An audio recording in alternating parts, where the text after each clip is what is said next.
दीवारों का पता नहीं मगर दरबान तैयार है। इमारत का नामो निशान नहीं मगर मेहमान तैयार हैं। एक कहावत और सुनिए फिर कि इमारत बनने से पहले उनके उद्घाटन शुरू हो जाते हैं हमारे देश में। आखिर ये कहावतें मैं कह क्यों रहा हूं, आपको वीडियो में आगे पता चल जाएगा।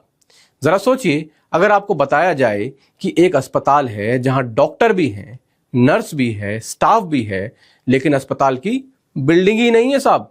सुनने में तो मजाक लगता है, लेकिन मध्य प्रदेश के इंदौर से सामने आई एक खबर ने पूरे सिस्टम पर सवाल खड़े कर दिए हैं। यहां एक ऐसा सरकारी अस्पताल है जो पिछले 6 साल में सिर्फ कागजों में मौजूद है, लेकिन उसमें डॉक्टरों और कर्मचारियों की नियुक्तियां लगातार हो रही हैं। आखिर यह पूरा मामला है क्या, आइए समझते हैं। मामला इंदौर के खजराना इलाके में प्रस्तावित 100 बेड वाले सरकारी अस्पताल का है। इस अस्पताल को 2020 में मंजूरी मिली थी। मकसद था कि तेजी से बढ़ती आबादी वाले खजराना और आसपास के इलाकों को बेहतर सरकारी स्वास्थ्य सुविधाएं उपलब्ध कराई जाएं।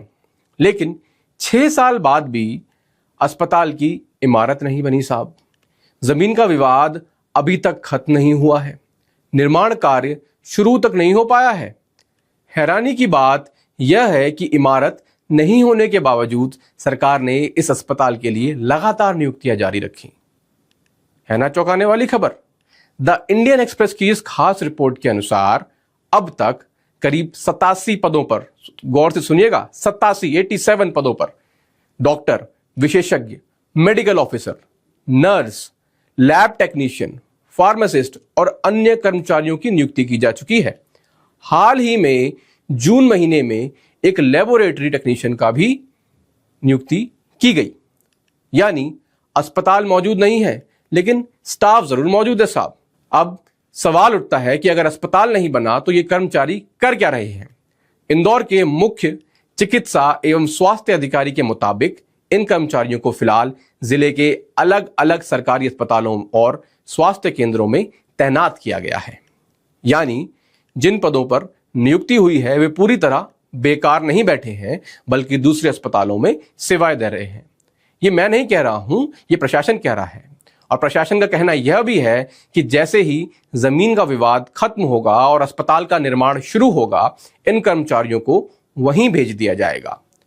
आइए सुनते हैं मध्य प्रदेश के डिप्टी सीएम राजेंद्र शुक्ल का इस मुद्दे पर क्या कहना है। कागज में नहीं बनाया, अभी तो वो मंजूर हुआ है, पद मंजूर हो गए, पैसा मंजूर हो गया, लेकिन जमीन न मिलने के कारण काम शुरू नहीं हुआ है। और काम शुरू होगा तो हो जाएगा। क्योंकि भास्कर की आज एक रिपोर्ट है जिसमें शायद ऐसी चीजें छापी गई कि 6 साल से वो बना हुआ काम शुरू, 6 साल से पूर्व स्वीकृत हुआ था, लेकिन अभी जमीन वहां पर उपलब्ध न होने के कारण शुरू नहीं हो पाया था। लेकिन पद मंजूर है, तो पद मंजूर चूंकि वो पोर्टल में दिखते हैं, पोस्टिंग हो गई थी, लेकिन अब उसको व्यवस्थित कर लिया। सरकार का दावा है कि अस्पताल इंदौर के स्वास्थ्य ढांचे को मजबूत करने के लिए बेहद जरूरी है, क्योंकि जिले में आबादी तेजी से बढ़ रही है और सरकारी अस्पतालों पर मरीजों का दबाव लगातार बढ़ता जा रहा है साहब।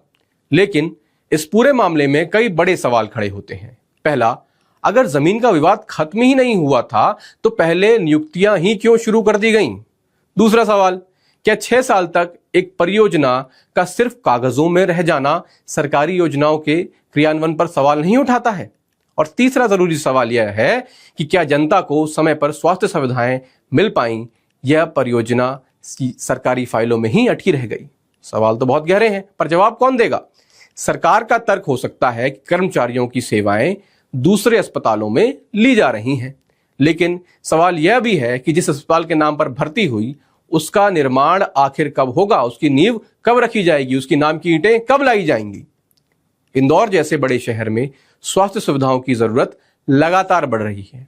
ऐसे में एक अस्पताल का वर्षों तक सिर्फ कागजों में रहना प्रशासनिक देरी और योजना क्रियान्वयन पर गंभीर सवाल खड़े कर देता है। अब सभी की निगाह इसी बात पर है कि जमीन का विवाद कब सुलझेगा और आखिरकार यह 100 बेड का अस्पताल कब वास्तविक रूप ले पाएगा। आपकी क्या राय है?